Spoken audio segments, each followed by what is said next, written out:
Welcome to the all-new Marvel Roundup, the Southgate Media Group's guide to the Marvel Comics of the Week, part of the Channel 52 podcast. I am Phil Parrish, and joining me as always is... Charlie Esser! And I think you mean enough said. Did I say no? What did I say? You said Channel 52? Oh, I'm sorry, we were doing Channel 52 this morning. Okay, yes, no, or yesterday. Yes, no, we are the Enough Said, the Marvel podcast. You can fit us through Channel 52, you know? Let's give some culture to those poor culture-starved DC heads, you know? But yeah, sorry, Rob. The few books I read, we all know it's just a vast wasteland. Mm-hmm. I don't know why I say that. You know you're listening to Enough Said. All right. Well, believe it or not, Charlie Esser has more books than me this week by one, so Charlie will begin us. Okay, so let's open up with Black Panther, World of Wakanda. Now, I will say that, I was a little soft on World of Wakanda at the first issue. Second issue, I'm kind of feeling it. I really am. This is a very talky book. And this is a book that is going to be talky. And if you like a good talky book, if you like, and it's not to say that it doesn't have some drama and some tension and some delightfulness, but there's also a lot of talking because it is about the personal and the political. And the relationship, the fraught relationship between Nika and Io, and as well as Wakanda's own fraught relationship between, the monarchical rule of T'Challa and what's best for Wakanda. It's important to remember that Wakanda for millennia was a closed-off nation. A nation that ruled itself, was prosperous for itself, with its drawbridge pulled right up. Maybe that was not the worst thing in the world. They had their enemies, they had their problems, but they really didn't get involved. Then T'Challa, of course, when he invites the Fantastic Four to Wakanda to defeat them and then befriend them, essentially created what leads to our modern Wakanda, which is a place that is central to everybody's business. Now, there is a strong argument, which I think T'Challa would make, that that globalization of Wakanda was going to happen anyway. You can't sit on this much treasure when the world becomes full of, when Wakanda is the only place with superheroes, you could be a place hidden away. But once the world is full of superheroes and the legends of Wakanda emerge, these enemies are coming and we will need allies. But of course, from the person on the ground who is suffering, it is hard to prove that negative, So when the Avengers and the X-Men clash and Wakanda gets flooded and the streets are filled with drowned bodies, or when Thanos comes to conquer or whomever, when all these people come to destroy Wakanda, it is hard not to imagine that these monsters are coming to Wakanda because of their alliance with the Avengers, not in spite of it. I think that there's a great political statement to be made there in its own way, although I'm sure it is not Roxane Gay's purpose to endorse Trump supporters' view of the world. I do think that's something we're getting here, is this idea that when Wakanda was hidden away, we felt safe. But now that they engage with the world, they do not feel as safe anymore. And that, of course, plays out in our own America as well. We get as the backdrop for that political storyline, an attempted possible assassination on Queen Shuri. The guy pulls a knife, but he's like, I just wanted to talk to her because, as he says, T'Challa is destroying Wakanda with the choices he makes. This man lost his wife, and it haunts him, and yada yada yada. And they let the man go. We also get a nice good cop bad cop scene between Nika playing the good cop and Io playing the bad cop, a hothead, as it were. But they do decide to let him go, and then of course we get this nice romantic scene between them again, with Io as the aggressor, even though she is the subordinate. And we see, Nika kind of torn between her obligations because, of course, the Dora Milaje are, of course, meant to be the possible brides of the king, and their own explorations are not countenanced, as it were. But, things carry on. We find out that, and this is one of the things so there's a couple of things I love about this, okay? One, we get these scenes that for the life of me, I feel like I've seen before. I get this strong sense of deja vu as I'm reading it, with this scene where T'Challa is meeting with Namor, and members of the Dora Milaje are saying, "How can you meet with Namor? He is our villain. Do you want me to cut his throat?" And he says, "No, he is our ally for now. We need allies at this time."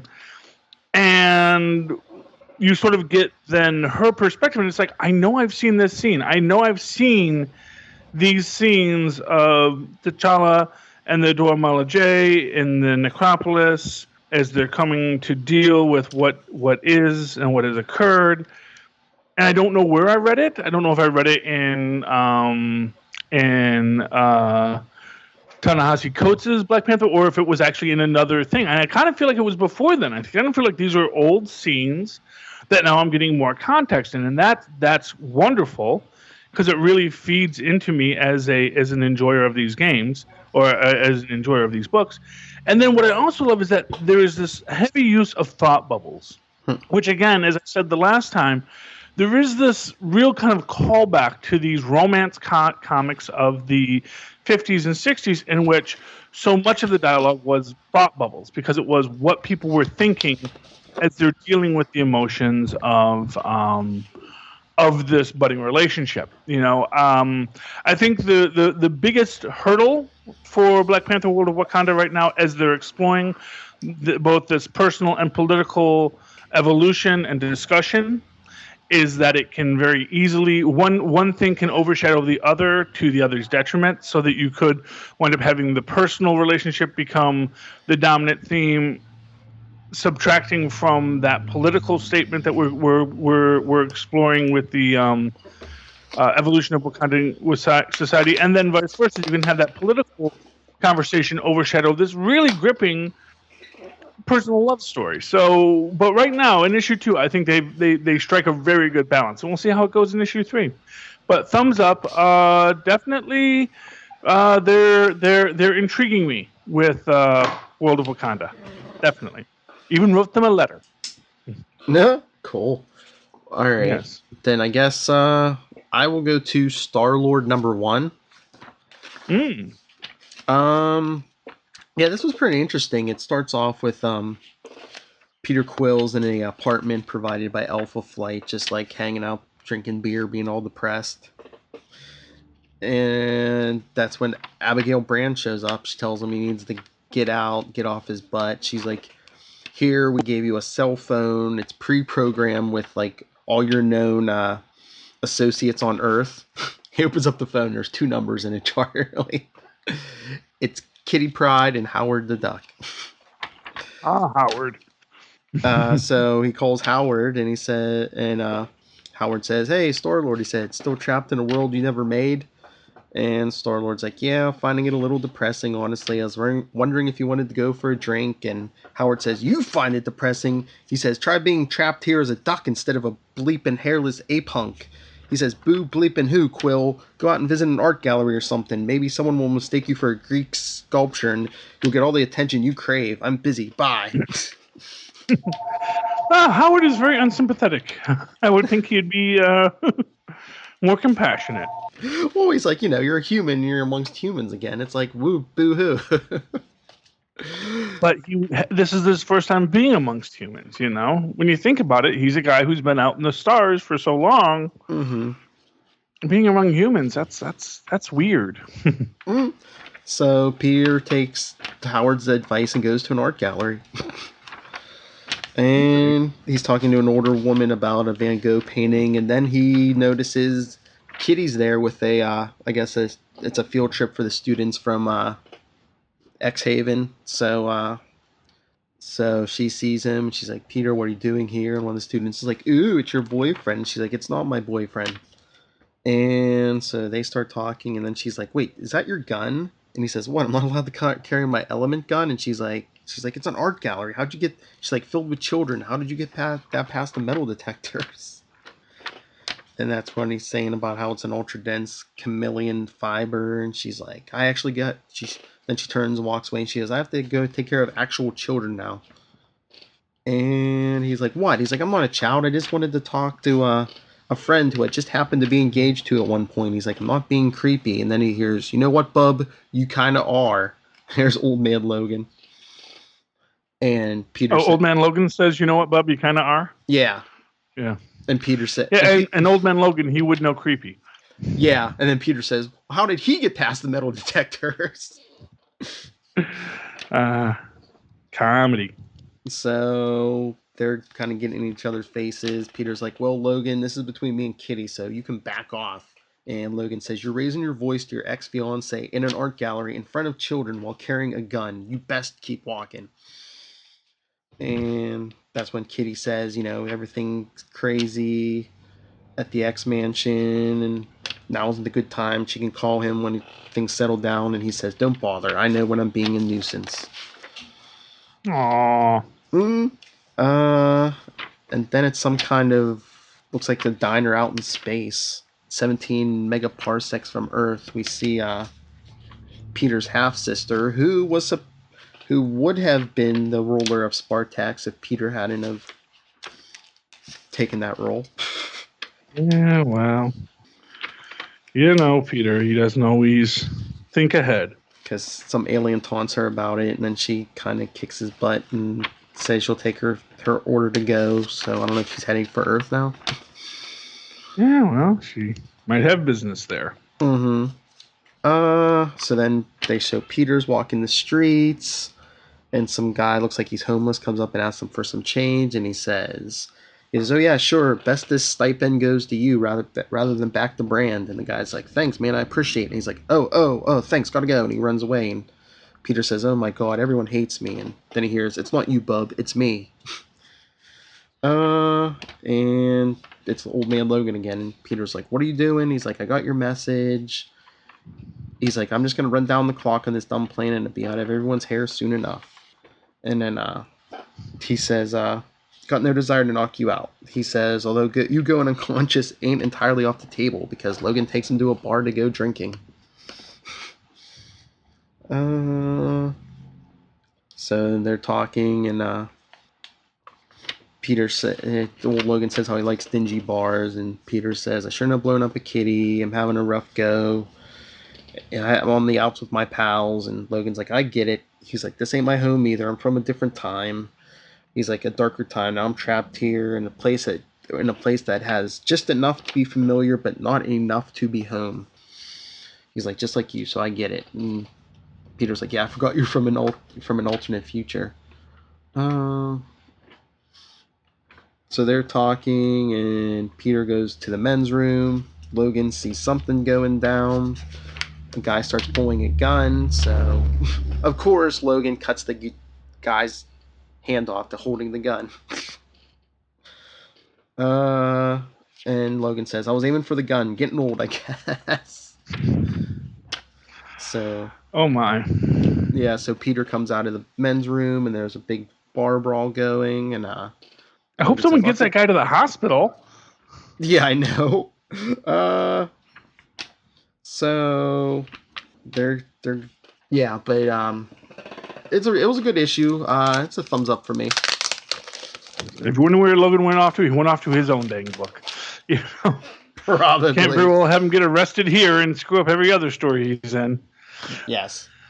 Okay, so I will go to Squadron Supreme number 14.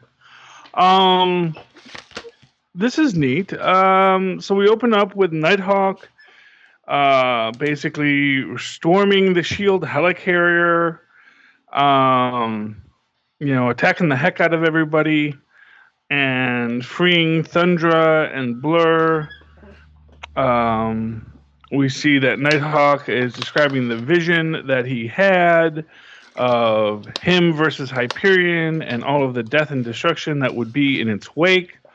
There's I think it's very cool. A lot of dead people, a lot of dead superheroes. As they're fighting, Nighthawk frees the Blur, but the Blur is like, I don't know if I want to go with you, Nighthawk. You're kind of not cool. And then to emphasize the not coolness of Nighthawk, he shoots Jim Hammond, who then falls to the floor, seemingly dead.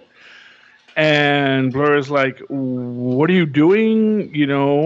And then, of course, who should arrive but Namor, who's like, you better not have killed my good friend Jim Hammond. And, they start battling. Nighthawk says, I killed you once. I'll do it again if I have to. And Namor says, except it wasn't you that killed me, Nighthawk. She calls him Night Sparrow. There was actually another fun bit earlier where Jim Hammond is telling Nighthawk that, that there's no such thing as a Nighthawk. That hawks hunt in the daytime. They don't have good night vision. They're not owls. And then, Hyperion stops Namor from basically killing Nighthawk and Thundra. And then we get the flashback to what their deal was, which was that, basically Namor agrees to come back with them to life and work with them because he actually does like what they were doing.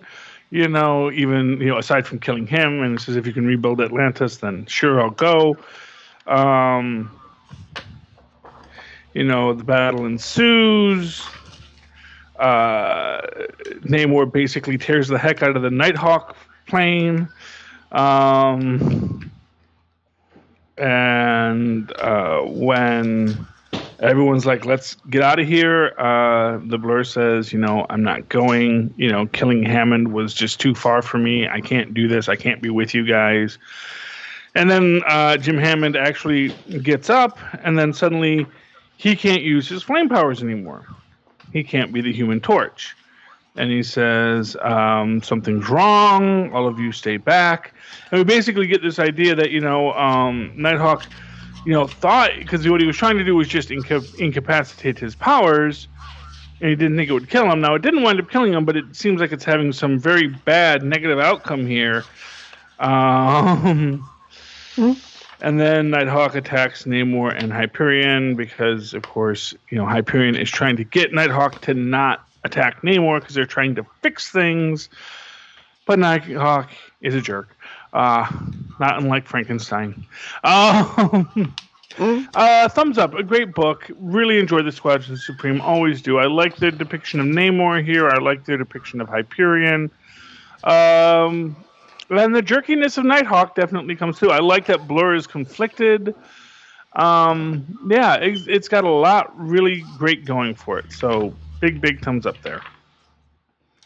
All right. Then I guess I will go to Power Man and Iron Fist Sweet Christmas Annual #1. Oh my, Sweet Christmas. The sweetest of Christmases.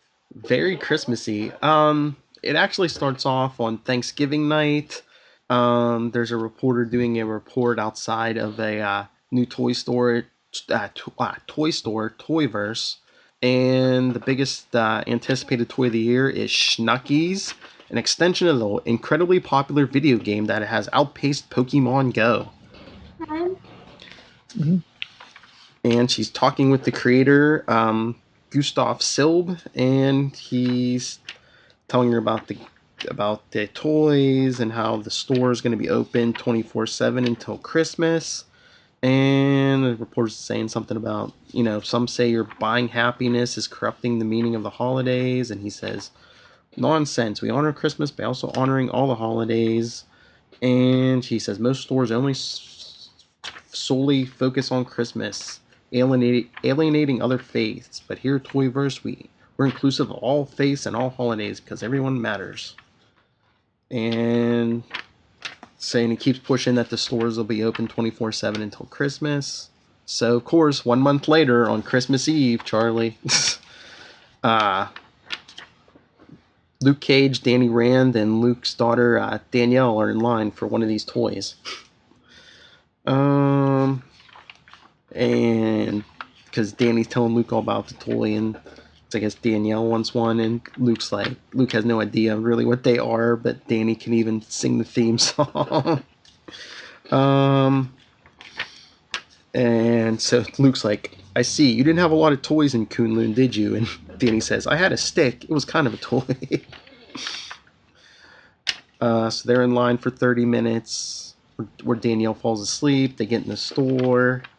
Finally, after 30 minutes, and Danny and Danielle go off to find the toy, and Luke's just standing around when he gets a call from Jessica Drew.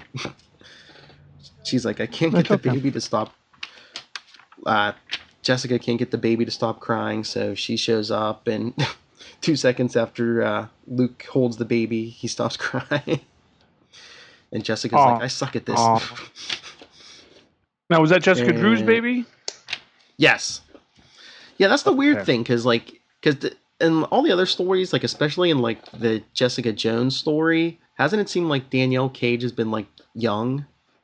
Because wasn't she taking her first steps in the Jessica Jones book? Marvel and kids, they are not. Yeah, I know, because how old is Franklin Richards? I don't know, but no, Danielle Cage here, she seems like she's at least 4 or 5, because she's speaking pretty well, putting together full sentences, and she's walking and running around, and yeah. Well, she's going to be Captain America soon anyway, so that's true. So yeah. Then we see there's a Santa in the store who's saying he hates Christmas and he's carrying a trident. But then he comes across the store's owner, who reveals himself to be Krampus. The store's owner is Krampus? Yes. Or the Santa is okay. No, the Santa starts fighting him and reveals his identity as Damien Hellstrom. Oh, okay. Why does Damien Hellstrom have? What does Damien? And it's not Damien; it's Damon. Damon, which we're going to get to in super connectivity. Damon Hellstrom. Why does he hate Christmas? I'm trying to see if they explain this here. Because he's just calling everyone mindless idiots who's running around the store. He's like, I should let them all suffer in the damnation to come. Okay. I think Christmas shopping has him down. Yes. Yes. So everybody gets separated. Luke and Jessica are fighting off demons, and then Danny's protecting Danielle from all the demons. So a lot of fighting here. Then they meet up with Damon Hellstrom, and he's telling them they said they never heard of Krampus, and he says it's because it's been more than a century since he last ventured into this realm to claim souls. He says his last attempt was thwarted by Saint Nicholas. Yay, Saint Nicholas. Yeah, he says they're like, wait, you're saying Santa Claus is real? He says he was real. The real Saint Nicholas was a protector of the children, a fierce warrior, but no one has seen him in nearly 100 years, which explains this bold move on the part of Krampus. Then there's a big hole in the floor of the store, and I guess it's a hole down to hell, and they're like, hell, and he says there's more than one hell. This one is to the realm of Krampus. He says it's like the Bridgeport, Connecticut of hells.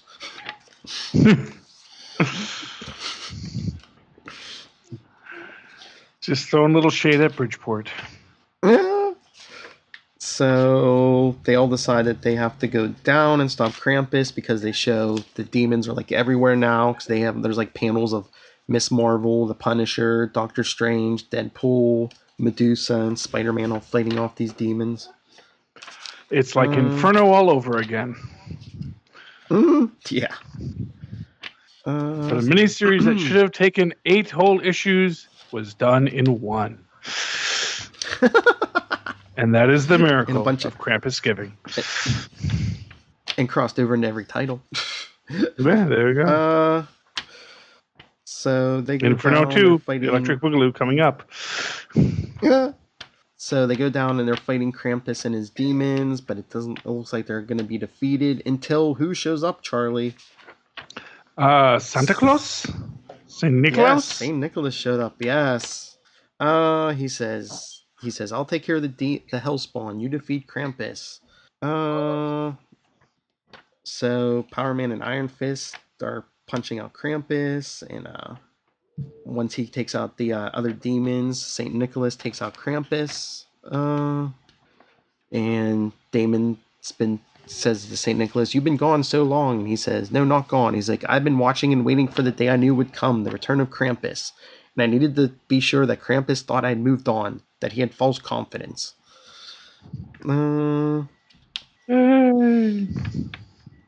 And he says, I've done more than watch. I've operated in secret, coming when I'm needed most. Like when a child calls out for something they truly need, like Danielle called out for him. He says, "I can't protect them all, can't grant every wish, but I do my best." And he says, "As do you all." He says, "The true meaning of this holiday, all holidays, is love. We honor those we love, we protect them. I'm proud of you all this day." So Power Man and Iron Fist are like, "Wait, did he say he was proud of us?" And Luke's like, "I don't know what to say." And Danielle says, "Sweet Christmas." And Luke says, "I think that says it all." And the very last thing it says is, "Happy holidays to all people of all faiths and beliefs. Much love." Very lovely. So it was an action-packed... Yes, it was an action-packed Christmas, so it's a big thumbs up. Yes, it was. It does sound like it was truly an enjoyable, sweet Christmas, after all. But yes, children in the Marvel Universe, they do not have... You know how in the Ultimates they speak about how time is in flux, constantly dragging things forward, moving things back? Yeah, that's how children are. Like children bear the brunt of that because they'll like grow up and then they suddenly get young again, and they're like Cindy Brady, where they're like, 13 years old, but somehow can't spell or speak properly. That's not a reference to her current controversy. That was actually on the show with Cindy Brady, where she would complain about how they very, very much infantilized Cindy Brady because she was the cute little girl and they didn't want her to grow up. We all got to grow up, even Cindy Brady. Okay. Well, let's go from Sweet Christmas to, since that went to hell, let's go to Hellcat. Pretty dark and disturbing here. When last we saw, Attaché had turned evil and was working with the Black Cats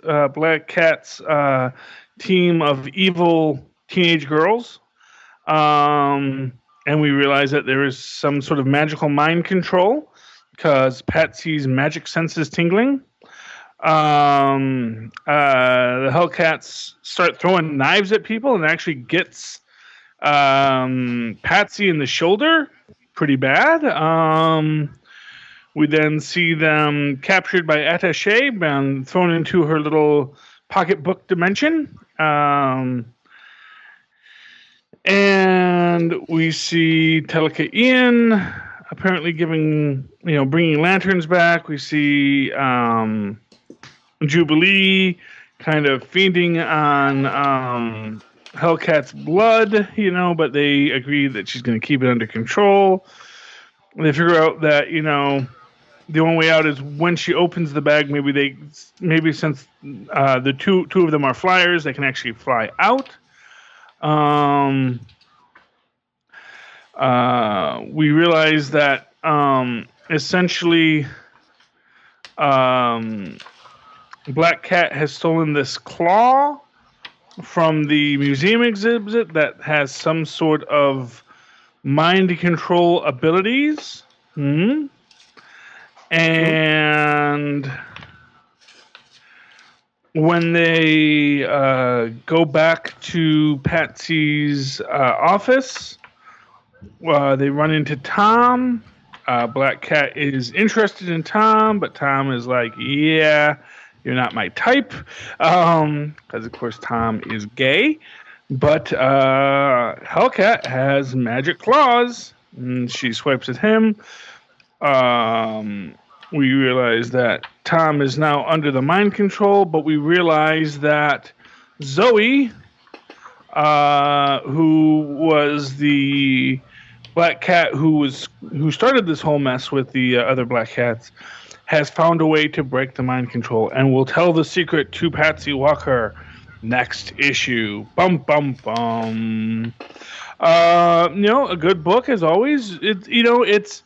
It is delightful in its, it's one of these things, when I was speaking about World of Wakanda, these are books, World of Wakanda, Hellcat, and Squirrel Girl, they do play with the conventions of comic books. World of Wakanda never drifts into parody the way that Hellcat and Squirrel Girl do, but I do like that that Hellcat does manage to, even while they're dealing with this rather light, airy anime art style, are dealing with, basically if this were drawn in a normal style, you would not think this would be a very dramatic and very straightforward piece. So it's interesting to me how they're playing with the medium in that. So yeah, thumbs up on Hellcat. All right, then, since you did Hellcat, I'll go to The Mighty Captain Marvel #0, my pick of the week. Yeah, I've heard good things. It opens up, it looks like Carol's having a dream where she's playing poker with Jessica Drew, Kamala Khan, Jane Foster, Thor, and the Black Widow. When there's a knock at the door, they're like, wait, is that the pizza? That's not a pizza. And someone flies in Tony Stark's armor, and she says, what is your problem, Tony? And he says, wait. The figure says, wait, did you just say Tony? Danvers, who do you think this is? And that's when she wakes up. It looks like on a psychiatrist's couch, and her head was in some kind of machine. I don't know, I guess it can read their dreams or whatever. But this is the Marvel Universe. Like, that could be like standard issue now. One dream reader. Yeah, I know. But so she's like, Doc, why don't we cut the part where you tell me how to fix this? Because she says she's not sleeping. She really hasn't been sleeping. And the doctor says, your insomnia probably stems from anxiety, too much combat, too many lost friends, too little attention to how that all feels, not enough talking about it. And the doctor says, look, the Alpha Flight Board mandated our sessions for a reason. And Carol's like, blasting a few NASA satellites out of the sky? I thought they were asteroids. I was doing my job. The doctor's like, your brain is stuck on the battlefield. You may be the mightiest superhero on the planet, but if you can't move past that, you'll also be the most dangerous. And Carol's going on about how she doesn't have the luxury of resting. She's the commander of Alpha Flight. Now, this might be this might be a spoiler. She says, I was just in a war where I could see the future, and I could barely keep up then. Now I have to do it all without that power? Well, what happens to Ulysses? Maybe you just decided you didn't want to play anymore, Maybe. Yeah. Now, what I find interesting is the person in Iron Man armor saying to her, who do you think this is? Because who I think that is? Rhodey. Who do you think it is? Oh. Rhodey. Well, no, they kind of get to that at the end. Oh, they get to that? Okay. So we'll see where that goes. Yes. But, so then Carol hits the remote. Then it looks like, I guess the whole thing was the whole session was a hologram. So I don't know if it was a computer program or some kind of, holographic conference call or something. I'm guessing holographic conference call. I would think. Like they had in G.I. Joe, Yeah. but she goes offline when she's in there. So she says, "Let's see what I missed." She calls the Alpha Flight command center, and they said there are 98 new crisis reports in the main data port since you logged off. Oh. Yeah. And her officer who's manning like the computers asked for her autograph on her new poster. It's a poster of Carol saying, "I want you to join the Carol Corps." And then someone like put a bunch of them up in her office. Then she's talking to Abigail Brand. Looks like these two are getting a little bit friendlier since the last series. Bound to happen. And she's telling her, yeah, another one telling her she needs to rest. And that's when Puck comes in. I guess a package came for Carol. It's a bunch of old things from her storage unit for her new apartment. There's her dad's bowling ball, her sock, says her Sox pennant, and Puck says a Sox fan. He's like, Jays man myself. Then Carol sees her first telescope, and she flashes back to her childhood, where she's planning her future, going to college and everything, and she remembers how her dad told her she has two brothers, and her dad says he only has money to send one of them to college, so she's sending one of her brothers.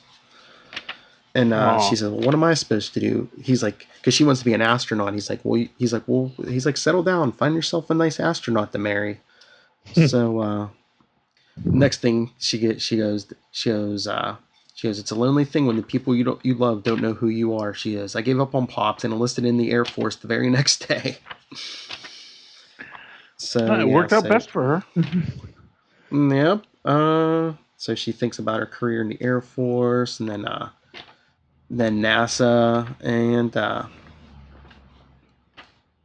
she's like, when I was in the air, I felt the noise in my head with the noise of the engines.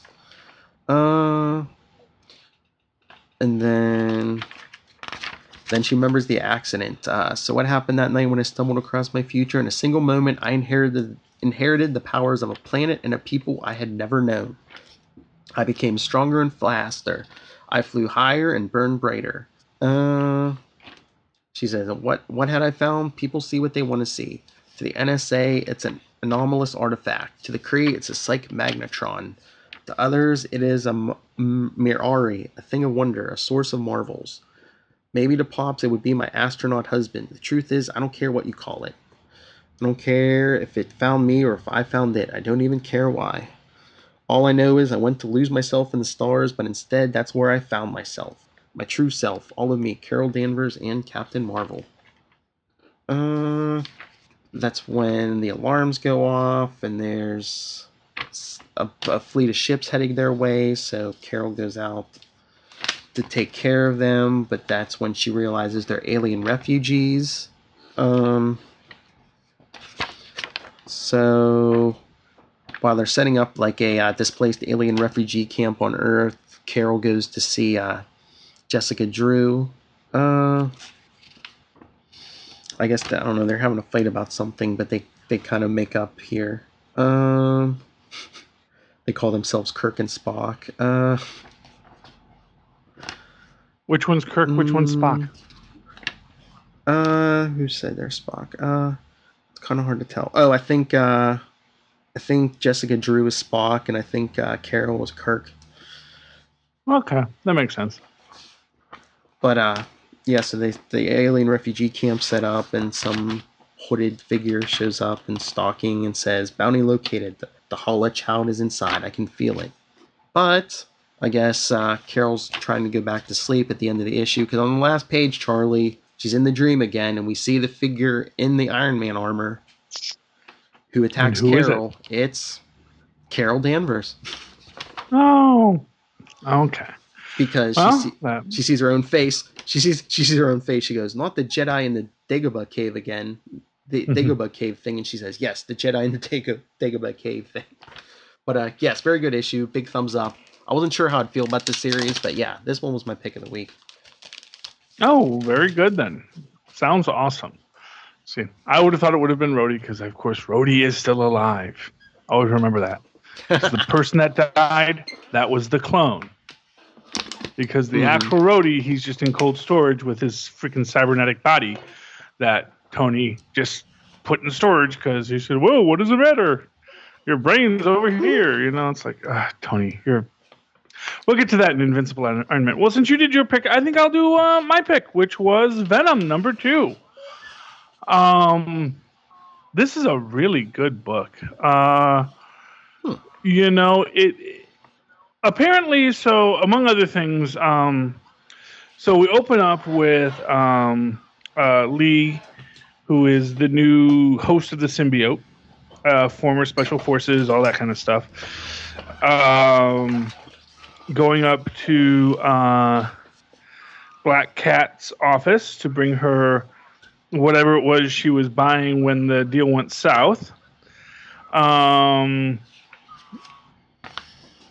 And he basically is saying, "Look, she's like, why didn't you come back to us immediately? You know, they say that not everyone who died in the alley was killed by bullets. Now, right now, nobody knows that he has the symbiote, okay, because he's made sure that no one knows he has the symbiote, which we're going to get to in a minute. And, he says, so where were you for the last night when you should have been bringing this case to us? He says, I was thinking. Then we cut to this nice scene with him in his apartment trying to communicate with the symbiote and basically him, dominating the symbiote, which is very interesting because we've never really seen that before. The symbiote was always this, the big bad in the relationship, but now we see that Lee, basically because he did have a lot of, training to combat psychic assault, which of course, if you think about it, if you were Special Forces, that's something you probably would be trained for if you were a Special Forces operative in the Marvel Universe. Yes, absolutely. We are going to cover how to deal with, psychic assault because it's going to happen. So, and then we see, and it's kind of cool because you see like the symbiote sort of got like a little baby Groot look on it as sort of this tendril whispering in his ear. I'm guessing this is sort of how he envisions it in his mind as opposed to what everyone would be seeing. And, the symbiote is basically telling him, you can't fall in with these people. I know that guy. Apparently Matt Garrigan did not die in the alley because the symbiote recognizes him as Matt Garrigan as working with the Black Cat, and basically, says you can't work with these people. Matt Garrigan has an empty soul, and and Lee's like, shut up, don't tell me what to do. And then basically, symbiote says, look, I know you shut me out of your higher functions, but you've got a lot of functions I can control here, and basically makes him vomit in front of the Black Cat, which freaks everybody out. And he says nerves, and they're like, we don't buy it. And then we get this nice thing. We've got the 2 FBI agents that are monitoring Black Cat, basically watching this guy come in and go out. And they're talking about how the mob funding really hasn't been a big deal in the FBI anymore, that now once mutants showed up, everyone was just chasing down mutants all the time, which is great. And this is like the one thing that's a little weak in it, although I guess maybe not 100% because, of course, they don't know what they're going up against, although it worked out pretty good. They send a bad guy named Firebug to kill Lee, because of course Tombstone knows he's the one person that survived the night, and so he has to get his revenge on him. Now Firebug probably should have been more of a match for Venom, but of course he wasn't expecting Venom, so I don't think he's using the fire directly at him.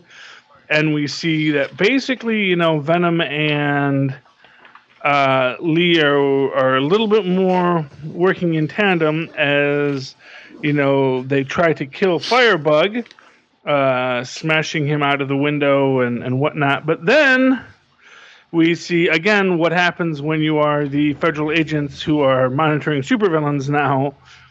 We see one of the agents with some sort of big old tech bazooka says, "Federal agent, you are under arrest." Really like this book. I really, really like this book because it is such a neat psychological take on it. It is neat. It is neat to see the symbiote as a character interacting with the host, which, and it makes sense why we've never seen this before. Because, of course, before, the symbiote has been either been made unconscious or has been simpatico with its host,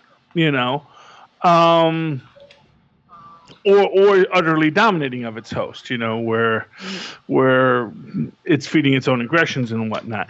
Here we have this situation where you actually have this combat between the host and Venom. Now, I think the host is getting cocky, and I think Venom is going to wind up, making me regret what he's gone through. And, quite frankly, I think that the Venom may be looking for, a new host, And in fact, it wouldn't surprise me if we see Venom moving on. There is going to be a lot of Venom variant covers coming up soon, so that may be a hint of what's to come. But second issue of Venom. I'm really intrigued in this book. I really am, and I'm a little sad that I missed Venom Space Knight. 'Cause I really liked the Venom series with Flash Thompson. Which is when we first started seeing a person actually having a real symbiosis with the symbiote. And now it's neat seeing the symbiote as a real character, even not in symbiosis, but in sort of a conflict with its host. So very good. On a lot of levels, Venom is a very good book. So yeah, Venom 2 was definitely my pick of the week. All right. Then since you did Venom, I guess I will go to my last book on my own, Amazing Spider-Man number 22. For those of you who didn't read Clone Conspiracy number 3, the Jackal was revealed to be Ben Reilly, and here we get all the answers of how he became the Jackal. How did he become the Jackal? Well, it opens up where Clone Conspiracy left off, and with Peter saying, "What did you say?" And Ben says, "You heard me. I'll bring Uncle Ben back to life." And he says, "What?" He says, "You're not Ben Reilly. He would never do any of this." And Ben says, "Yes, you know I am." He says, "I have all your same upbringing, the same values." He says, "No, you don't. I would never desecrate Uncle Ben's grave." And Ben says, "Not to get him back." And that's when Peter says, "How are you the Jackal?" He says, "You dissolved in my arms." And Ben says, "You want to know what happened? My life flashed before my eyes 27 times." He says, "And yeah, the first time was with you." And he talks about how, he saw Peter Parker's whole life up to the point where Miles Warren took the blood sample, he says, which is where you and I parted company.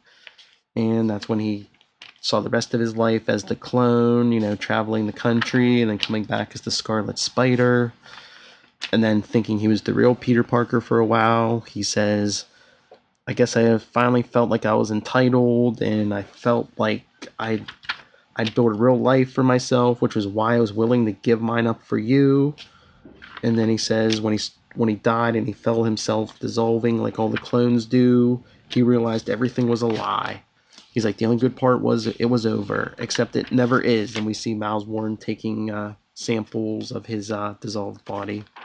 Then they show Ben wake up in Warren's lab, and he says, "Please, Mr. Reilly, don't bother trying to break loose." He's like, "I literally grew you into those shackles. I spent years studying Parker's upper limits. There's absolutely no way of you getting free." And Ben says, How? I died. I dissolved." And Warren says, "You remember? But that's wonderful. If you can retain your old memories up to this point, my new process is a resounding success." He says, "No more implanting artificial memories." He says, "My clones will be indistinguishable from the real thing." But he says there's still there's still cellular degradation on the microscopic level. And Ben says, "Well," and he says, "Do you know what that means?" And Ben says, "How should I know?" And he says, "Failing marks will repeat the semester, I'm afraid." So he kills Ben with electricity and then brings him back. And And he says, I killed you. Do you remember how? And Ben says, you electrocuted me, you lunatic. He says, excellent. It wasn't a fluke. My new process is reproducible. He says, scientific method. Everything else is for charlatans and hacks. He's like, but unfortunately, the annoying degeneration problem persists. So this time he drowns him in the tube. He says, Aunt May, Mary Jane, Harry, Betty, Flash, Robbie, even Jonah. I remember those people were counting on me. He says, but then I remember they weren't. They were counting on you. So then they just show, he says, how Warren was saying he'll crack this problem, and Ben says, except he couldn't, although he tried in so many different ways. 23 more times. And Ben, then they just show Ben. He's like, why won't you let me die? And Warren says, but I am. He's like, well, yeah, why won't you let me die? He's like, but I am. But I'm not doing it to letting you stay dead. And he's about to kill him again. He says, poisoned, vivisected, dissolved in acid, sonics. He killed me in every way you can imagine, and some you probably can't. He's like, and every time my life flashed in front of my eyes, and my deaths. He's like, they're already pushing the good memories out. He's like, I was thinking about all those people needing me. He's like, this time I just thought of how much I needed them. And he showed him ripping out of the tube, and Warren says, impossible. I know Parker's limits. You couldn't. He says, I'm not Parker. I'm not real. I'm something better. And he says, I know that look, Peter. You're worried I might have killed Warren when I broke free. I was so angry I almost did, but I stopped short because killing's not what we do. There's always a better way. And then Warren wakes up in the tube, and he says, hello, welcome back to the land of the living. He says, yep, you're in Clone Club now. He's like, you'll be glad to hear I fixed that problem you couldn't. Found a way to stop the cellular degradation. He's like, not permanently. You have to take this pill every day. And Warren says, you're just trying to manipulate me. And I don't believe you. And Ben says, that's okay. He does. And there's a bunch of Miles Warren clones. Mm-hmm. And the one that woke up says, the real me, which one is? And Ben says, the original? I don't know. In fact, I'm pretty sure I've forgotten. He says, if you think it's you, hey, don't take the pill. But if you're wrong, well, there's always a better way. So that Warren takes the pill. So wait, did he kill Warren or no? I don't know. It doesn't show, and he said he didn't, but I'm thinking he didn't kill the original. He just he just cloned him, but he told him he claims he forgets which one's the original. So he says, hey, take, if you think you're the original, you don't have to take this pill. But if so I'm guessing he just made the original take the pill so he can control him. Okay, but that would suggest that one of the clones. Okay, but they don't remember their death. So then, because if they had killed them, then they would remember their death. So, okay. Yeah. So it's kind of it's kind of weird and fuzzy because who knows if Ben Rowley he's got to be around the bend at this point because he remembers getting killed 27 times. Yeah. Although it doesn't seem to bother Mr. Immortal that much. Okay. He says, but then the end's him talking to Peter and telling him, we can fix everything. He says, even our original sin. He's like, there's no greater power than the power of life itself, and no greater responsibility. Oh, hitting him with the power and responsibility. He says, I can tell you're struggling for the same reason I did in that. You're struggling for the same reason I did in that tube. You feel like you don't deserve it. But even if you don't, Gwen, her father, Uncle Ben, all the others, don't they? And the issue ends with Peter saying, tell me more. Dun, dun, dun. But no, good issue. It gave me the answers I wanted on Ben Rowley. It's a thumbs up. It was close to my pick of the week, but it's probably number 2. Yeah, sounds great. Okay, so let's go to my last book on my own. Gwenpool number 9.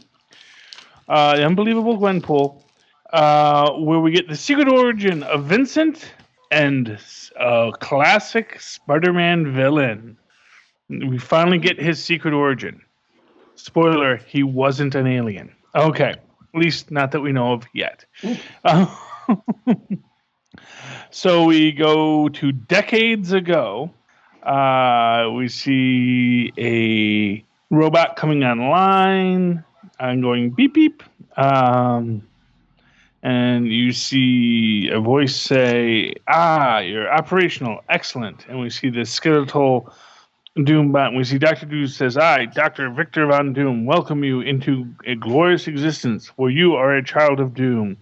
And you are blessed to carry out all Doom would wish in this world. Finally, I'm able to craft a Doombot worthy of Doom's own brilliance. True artificial intelligence. The next step in the glory of Doom's army. Beep. It means you don't have to sweep the floors like the others. And then who should arrive but old Squirrel Girl from the Squirrel Girl issue where she goes forward in time, then backwards in time to defeat Doom, and keeps on going back in time to defeat Doom. Yada, yada, yada.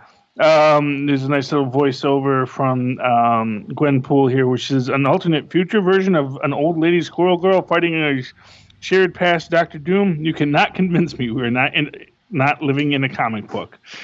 During the battle, Vincent runs out and happens upon the gentleman who is closing up his shop at Phineas's Fix-It and says, my word, some sort of robotic man. And he takes the robot in, gives him a job in his shop because he's hiding him. And then as we see, time goes on. Phineas aging and helping the Doombot become a little more human. He had created a special waterproofing for electrical equipment, but it looks like human flesh, so it really would look weird to put it on a radio. But it works to give Vincent a face. He's trying to turn on Vincent's voice system because clearly he must be able to, because he clearly understands language, he must be able to communicate in some way. He turns it on, and we see Vincent firing lasers out of his hand and saying, Doom, I am Doom, and says, I apologize, my friend, thank you so much. To finally express myself fully. Whoa, it's as though you've become fully human. And it says, thank you, Phineas. I don't suppose you have a name tucked in there. It says Doom. It says, again, that's a very unsettling thing to keep saying. It says, Doom, Vincent. Yes, I will be Vincent. And then we see Vincent sort of taking over the shop as Phineas is aging. He's complaining about, these superheroes, these superpowered beings just running around, taking over the world, and they're like that squirrel woman who tried to kill you. What are good normal people like us supposed to do in the face of all that? So we've got to keep up somehow. And we see later Cell says, Spider-Man will finally see what it means to mess with the terrible Tinkerer. Vincent, where are you? Come see this cool thing I'm going to defeat Spider-Man with. Vincent? And that is when I knew how awful the world could be to even the best of fine, ordinary people. It frightens me still, and I must change it. And it says, Future Dr. Doom, alternate future Squirrel Girl, a non-evil tinkerer before his first encounter with Spider-Man. How many different characters is your origin tied up in? Yikes. Then we see basically Vincent blowing up the place. Gwenpool decides to use her backup plan, which is calling in the champions. Unfortunately, Miles isn't home right now. We get to the Thulians, who have the rest of the MODOK team tied up. And they make the point that, you know what I told that old man? Says what? I said we wanted to put all of them on trial on our home planet. Says no. I says I did. No, we have to just kill them here. If any of us go back to Thulia, we'll get arrested. We're criminal arms dealers. Says I know. That's why it was so funny.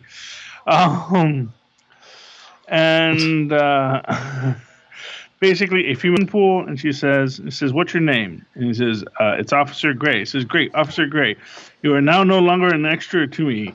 And by the laws of the narrative that drives our existence in this fictional world, we will meet again. He says, what? And then you can arrest me.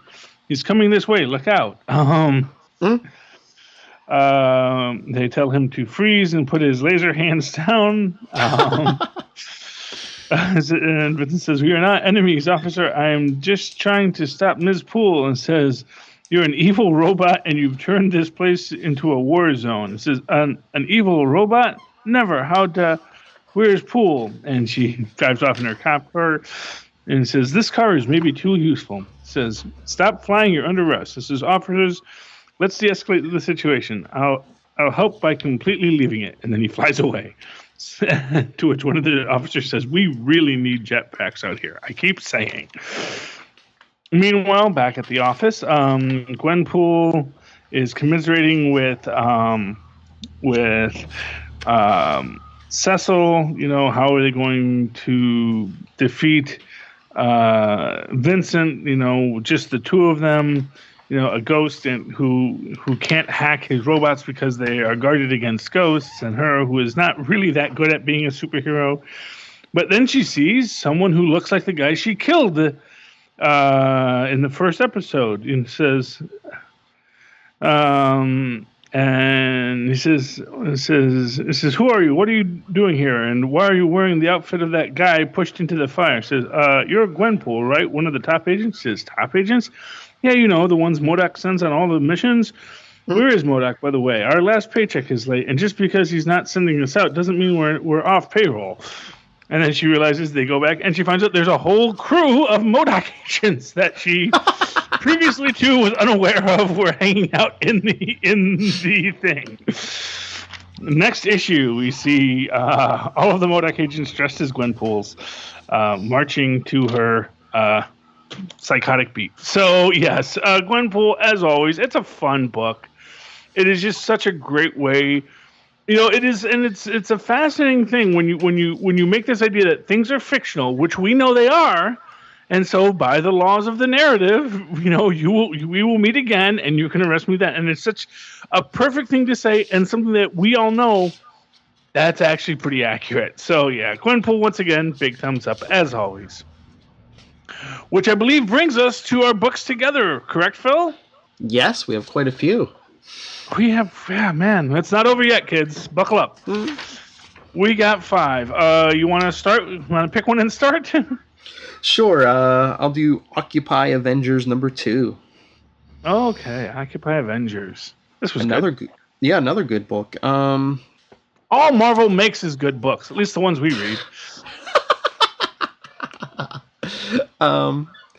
Yeah, so this one opens up with Red Wolf remembering about how living in the past and then being transported into the future. Was this scene, was that from like one of the Secret Wars books? Well, okay, so this was the start of Red Wolf. Now, it's important to remember, Red Wolf isn't actually from the past. Red Wolf is from Timely, which is sort of an Elseworlds Marvel comic universe. So it's Marvel Comics, but set in the Old West. So there's a Tony Stark, there's a Dr. Banner, there are the Richardses, there's even a Von Doom somewhere in there that they never got around to. He gets transported from that world, not dissimilarly from the way Old Man Logan is, when he confronted some evil techno guy on that universe. And then he gets thrown into the future. But yeah, we never really... That was from the start of the Red Wolf series in the post-Secret Wars world. It started in Timely, but then immediately jumped to the rest of the Marvel 616. So what happens to Timely? Where is Timely? What's going on in Timely? We have no idea. But it's not technically the past, although everyone approaches it as if it was the past because it was set in a past year. Sort of in the same way that people approach Old Man Logan's future as in the future because it has a year, although clearly it's not part of this universe because the timeline doesn't match up. Mm-hmm. So Secret War screwed everything up, basically. Yes. But so then in the present, Red Wolf and Hawkeye are fighting Hydra Man, who's working for Becker, this guy who's what's the name of the company? But they discover that I guess they're stealing the clean water from the area. Yes, because they found they poisoned the water, but then they, as a cover, because they had found an even bigger aquifer that was even more plentiful, that would have given the tribe way more money, and they could just steal that money themselves. Bum bum bum. Because they're like evil. This sounds like it could be an episode of GammaCast. Yes. Yeah. Except no, you know why this isn't Gamma Cast? Because at no What? time, because the businessmen are saying, don't murder them. Yes. And we all know that in the Gamma universe, first rule that they teach at Harvard Business School is try murdering your competition. First.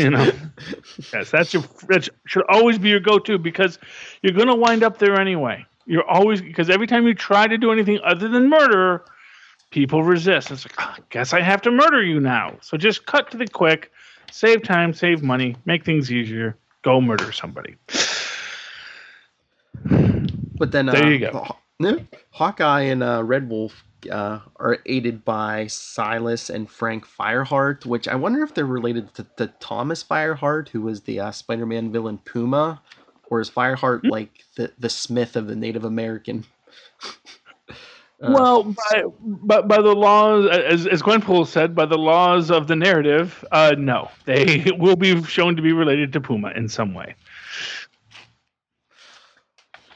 So they help them take down these the bad guys in Hydra Man, who they basically electrocute. What? Oh, Wet Willie, yeah. Because Hawkeye shows him no respect. Yeah, well, he turns into water.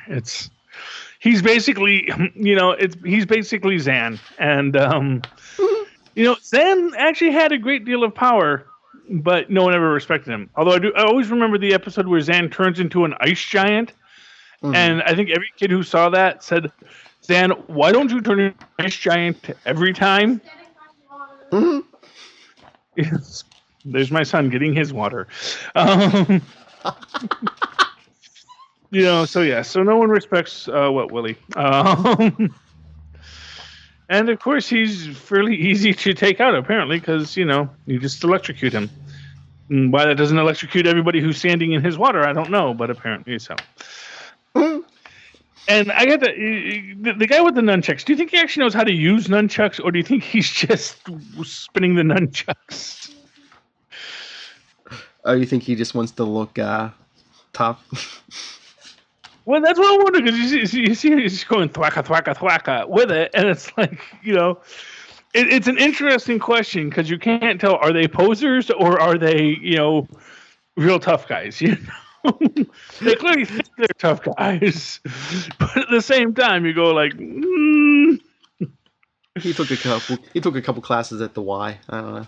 Yeah, is this Wendy and Marvin? I don't know. Just give more Super Friends references here. But yeah, so after the mop up at the end, Hawkeye and Red Wolf decide to stay together as a team because they're both feel lost these days, and so Hawkeye says, "Cool, want to come along?" What? I said Hawkeye likes the way Red Wolf talks. Yes. And what did you think of some of these scenes coming up this year in Occupy Avengers? Looks like we knew Nighthawk was coming. Yes. Looks like old Nick Fury and someone who looks like Steve Rogers saying, "I'm going to take special pleasure in killing you, Barton." Yeah. Well, is Steve Rogers? I'm guessing is Steve Rogers going to come out of the Hydra closet? I don't know. We're going to have to see, or maybe that's one of the other Captain Americas, because there are other Captain Americas, True. And many of them might take special pleasure in killing Clint Barton, including Steve Rogers might take special pleasure in killing. Yeah, they look very fascinating. If we ever do get to talk to Walker, I do want to ask him if he's ever read the what if Conan the Barbarian was trapped in the modern age? Because every time I read Red Wolf, I do feel so much a kinship to that issue. But yeah, I'm very excited by the future of Occupy Avengers. I am looking forward to seeing what Nighthawk brings to this. See if he's as big a jerk in this as he is in other books. And like I say, my big hope is that we're going to get more of Tilda, more Nightshade, Deadly Nightshade. See, that's. I'm not that interested in Nighthawk as much as I am interested in Nightshade. Yes, but it was a big thumbs up. Yeah, good book. Okay, so let's. You want to do Sam Wilson, Captain America next? Sure, that was another good book. Yeah, this was. I really thought this was going to be my pick of the week from the previews on it, and it is a really powerful book, a really good book. Mm-hmm. We get Misty Knight being all superhero-y, sparring with Sam, and Sam is basically leaving his guard down, so she's kicking his butt a bit because he just can't focus because he's all wrapped up with what was going on with the senator, and people saying that he let the senator be killed because he didn't like him. And then we find out that Sam's brother Gideon is a big nerd. Likes to watch the leaves change and is all about going up to Connecticut now, which is kind of weird to me because it's like, what time of year is this episode? Like, I guess this is in the fall, but it's weird because we are in December now, and it's kind of weird when the time is so differentiated here. But anyway, we get basically a lot of Misty backstory here. Started out in the forest, hung out with Colleen Wing, joined up with Heroes for Hire, then created her own Heroes for Hire, and later a Villains for Hire, which is how she came to be friends with Callie Ryan, Lady Stiltman, who I'm not sure, were they suggesting that it was suicide or that she actually did just fall off a building? I don't know. It's kind of vague. Yeah, and we find out that basically she had a sex tape made, but she didn't make it. That someone is making sex tapes of these B-level supervillains and and some superhero sidekicks. And everyone's like, that's interesting. And Misty has to watch a bunch of porn to sort of figure out a way to get back to this. She reaches out to Rick Jones to sort of help with the hacking. And he's like, I don't know. They got it stuck into glue or something. It's weird, like everyone's saying, oh, Rick Jones, now he's like a super hacker. It's like, really? We're just going to run with this now. Okay. We'll give him the brain upage. Okay, I guess that kind of made sense, but now it's like, yeah, but now he's actually still a really cool hacker guy. Because we decided that was the thing, because that was the ham radios of the day, and they did do ham radios, the old books, but he was never the nerdy one. That was always the weird part about it. It's like, yeah, his friends were hackers, but Misty Knight does realize, does track down one of the guys from the thing, and he's like, hey, look, I didn't do anything with anyone. It was a robot. I had it. LMD. An LMD, yes, another LMD technology getting into the wrong hands, which I found interesting because the last time we saw LMD technology in the wrong hands, it was with Steve Rogers. So interesting, We find out that Ulysses Lugman, aka the Slug, is the villain of the piece. He has procured the LMDs to go to be part of this sex tape ring because it's and he requires that in order to provide these LMD sex bots to these wealthy businessmen, they have to record their things so that they can post it online because that's part of the viral marketing campaign for this whole idea. And I'm not even quite sure. I mean, this is good. This is, it's a strong episode, if a little comic booky in its resolution, because of course, Misty confronts him. They battle she battles the A-list superhero LMD, and she fetches because they don't have any actual powers. She says, pretty sure there's some subtext to that. But maybe I can educate. Ulysses is mad because she ruined the robots and they're very expensive. He promises that he's going to make a robot of her, and that'll show her.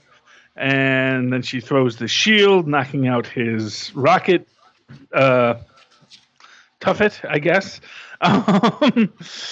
It's Uh, it seems like most Captain America stories I've read with the slug in it, somebody usually disables his thing and he usually gets dumped in the ocean or a fountain or some kind of body of water to incapacitate him. yeah, but see, that's the weird thing is like, well, I guess they do show that they say the Coast Guard is going to pick him up. So I guess there is some illegality to something he did. Well, actually, I guess there is. There probably is something with image use laws that he probably is in violation of by creating LMD sex box. So, you know what? There actually may be a crime there. And then we see Misty basically beating up a bunch of people that were posting the sex tapes online. And in a review of this, they referred to this as the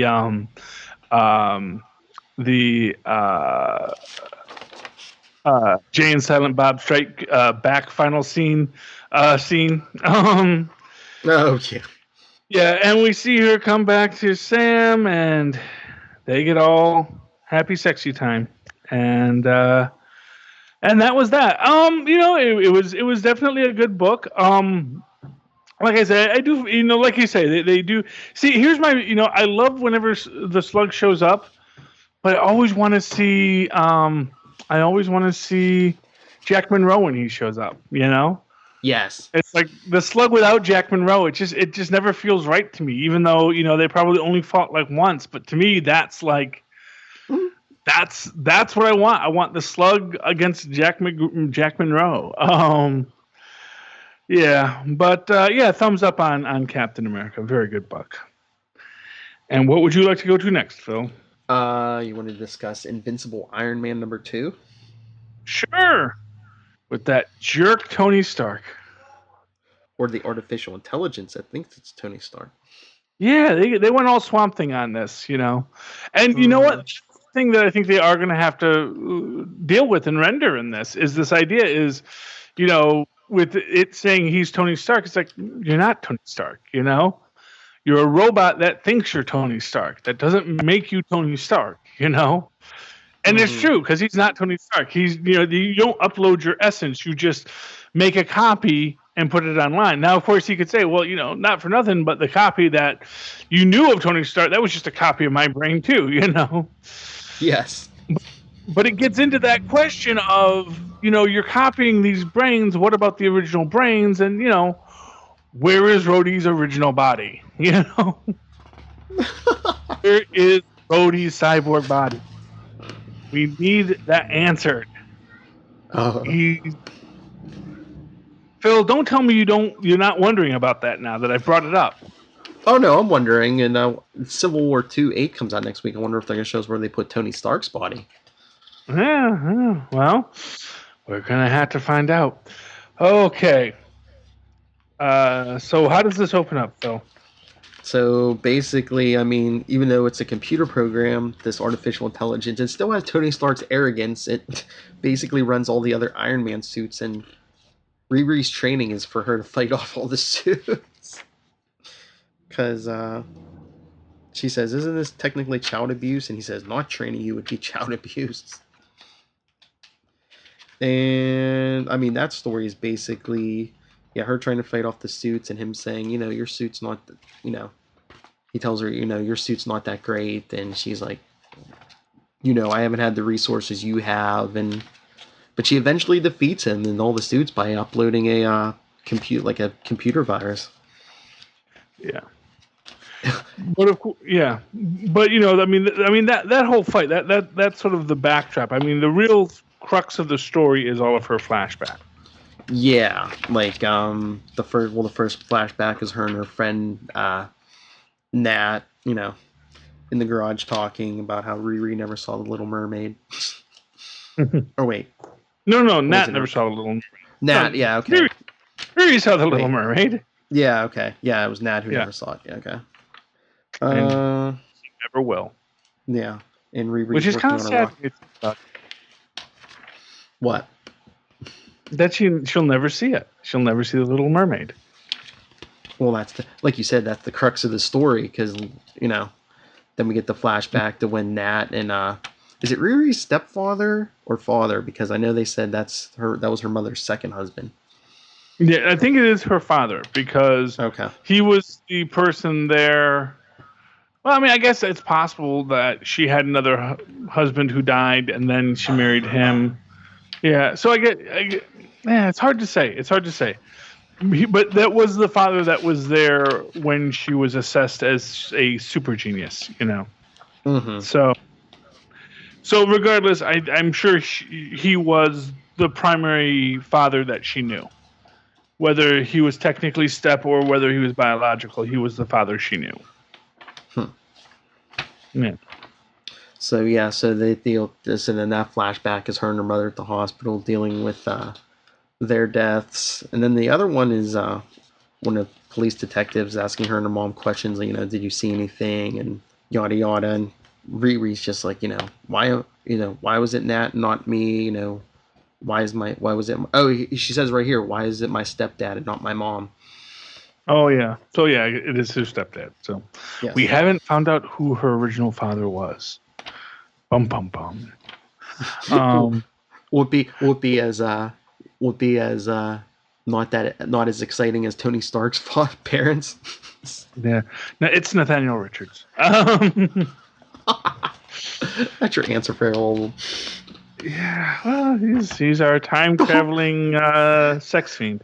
So I was gonna say the whole Marvel universe was fathered by Nathaniel Richards.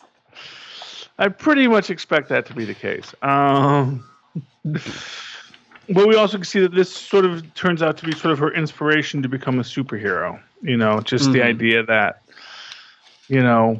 and there's a great aspect of this, which I always feel like is that this idea of the randomness of people becoming superheroes, the random occurrence that, the random spider bite, the random discovery of an ancient object, the random explosion of a mine leaving shrapnel near your heart, etc. These random things are what makes you. That is what fosters a hero. The randomness of your parents being killed in an alley if you're a DC character, and that is very much what we see here with Riri. But yeah, I guess it's just that she, there's no point to life, so the only point is what we do. Nothing we do matters, so all that matters is what we do. Yeah, so or if you want to take Gwenpool's perspective on it, if you're just a bystander in the story, you will die. The only way to survive in the Marvel universe is to become the hero of the story. Yes. Although that may not work out as well for her as she had hoped, because of course we run into what was it, Tomoyo? What's her name? The ninjas at the end. Tomo. Yes, the tech ninjas again at the end, who say, well, whether it's Tony Stark or whether it's someone pretending to be Tony Stark, still gotta murderize him. Yeah. I love that. If it's Tony Stark, we have to kill him. If it's not, we have to kill him. Yeah. So kill him first, figure out who it was afterwards. Yes. But big thumbs up for me.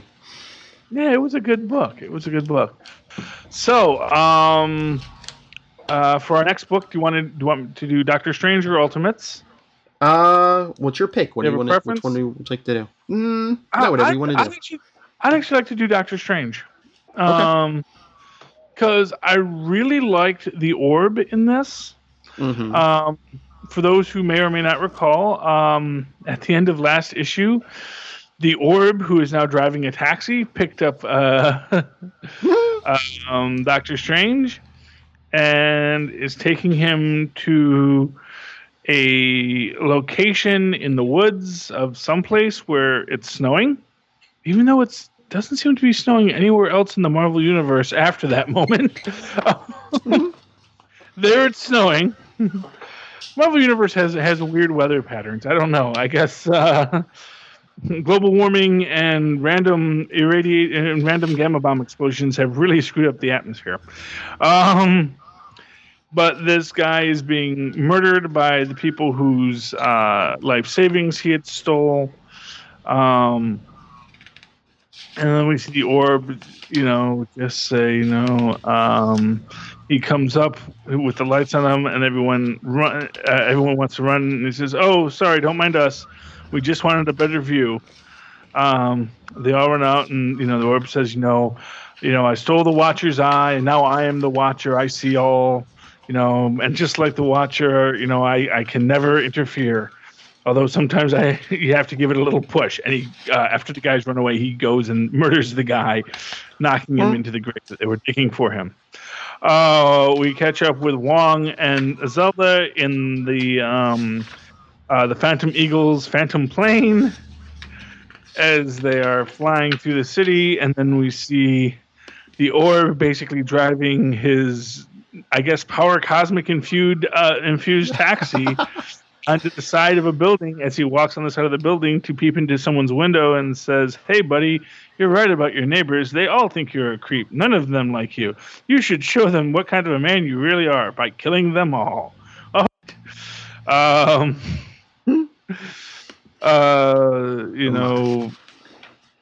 Yes. Doctor Strange using his mystical talismans here. He's got the mummy wrap, which he wraps around his fist to give himself some sort of super punch. He puts some sputter spell on his boots so that he can run on the side of the building, and he punches the eye, which he says is like punching a beach ball filled with tapioca. And then the eye gives him an optic blast because he has stuff to show him. We cut to Mordu in a karaoke bar where Dormammu has taken over the karaoke singer as Mordu is murdering people to create a blood ritual to track down Doctor Strange, but he says something is preventing him. Clearly what is preventing him is the orb's obvious cosmic power. He takes Doctor Strange to see Mr. Misery. And then, of course, I do like the fact that the orb says, I've never watched myself die before. Don't worry, I'll watch quietly. Mr.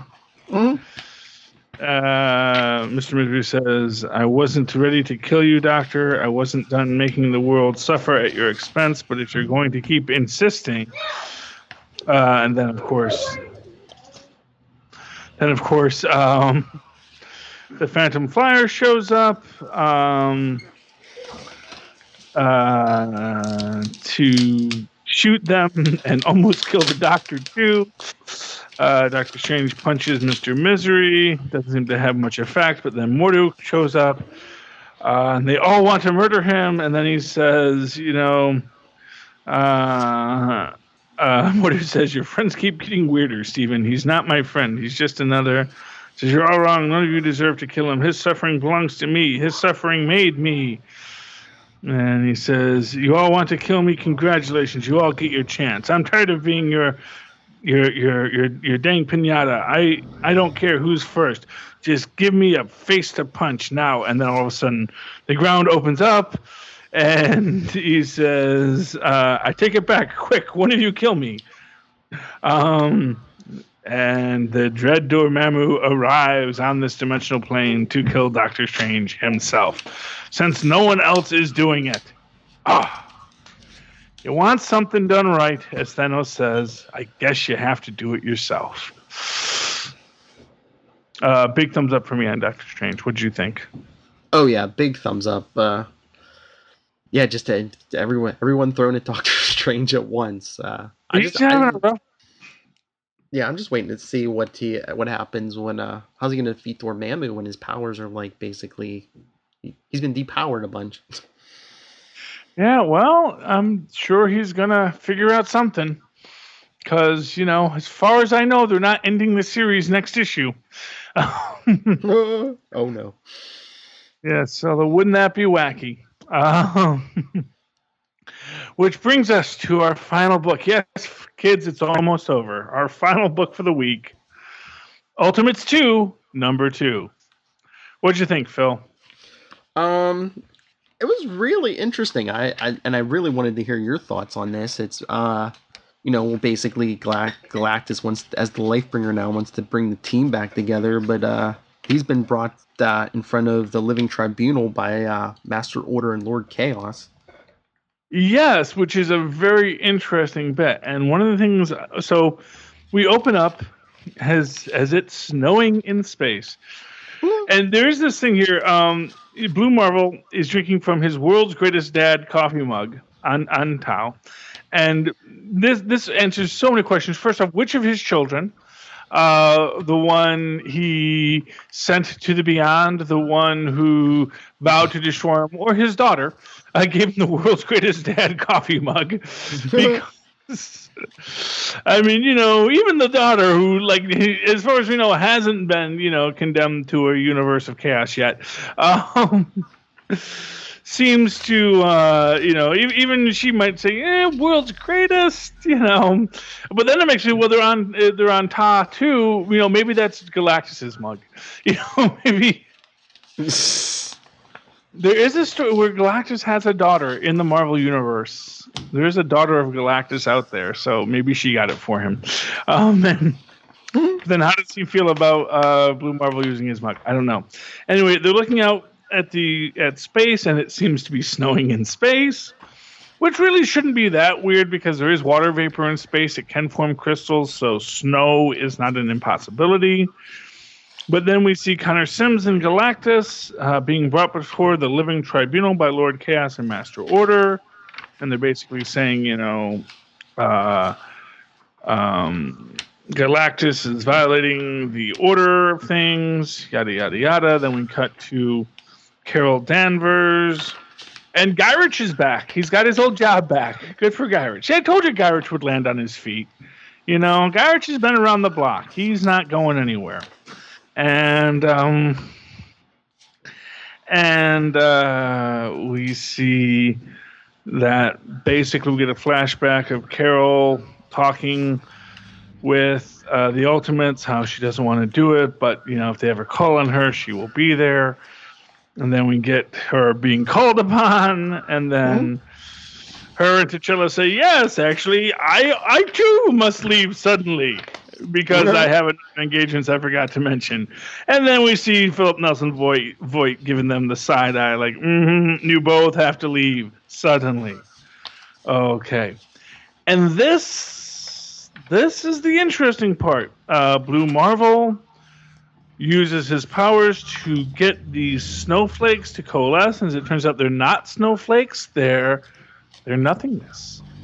They're bits of nothingness falling through the universe. And of course, what it is the last remnants of the Shaper of Worlds declaring that nothing dies.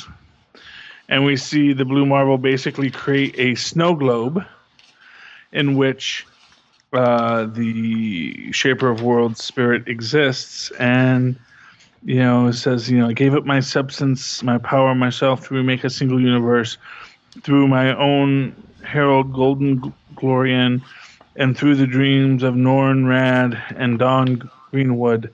But I had acted without faith in the wheel of time that turns to turn again. Eternity was reborn, the seventh omniverse became the eighth, and I died.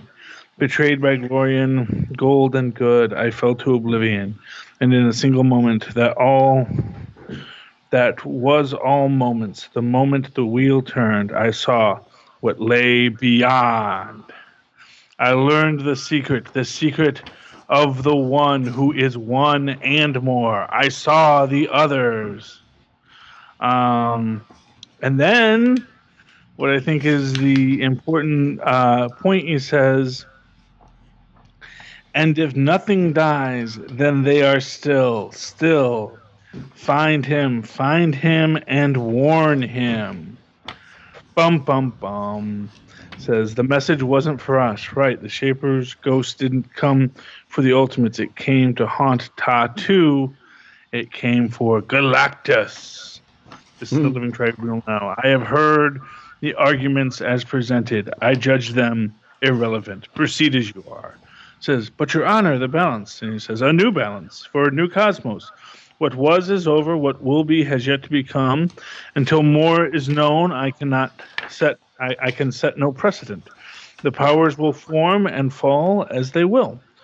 So the cosmic hierarchy is still being formed in this new reality, a new order, new rules. It is as I said. I see. Thank you, O great tribunal. Sincerely, this has been most helpful, brother.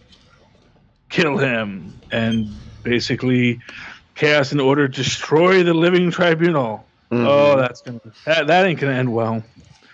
And then we see chaos and order battle. Logos strikes with the in-betweener between them. Yeah, I loved this book. Now who's the him? That is the question. Is it Frank from Bayonne? The one who was one and more? And the others, since nothing dies, might they all still be there? Might all the Beyonders still live? Because let us not forget that, for what it's worth, the last time the Beyonder was thought destroyed, the Beyonder still lived. So, the idea that there were Beyonders beyond the beyond and they were destroyed is maybe not so much. And, and of course, the whole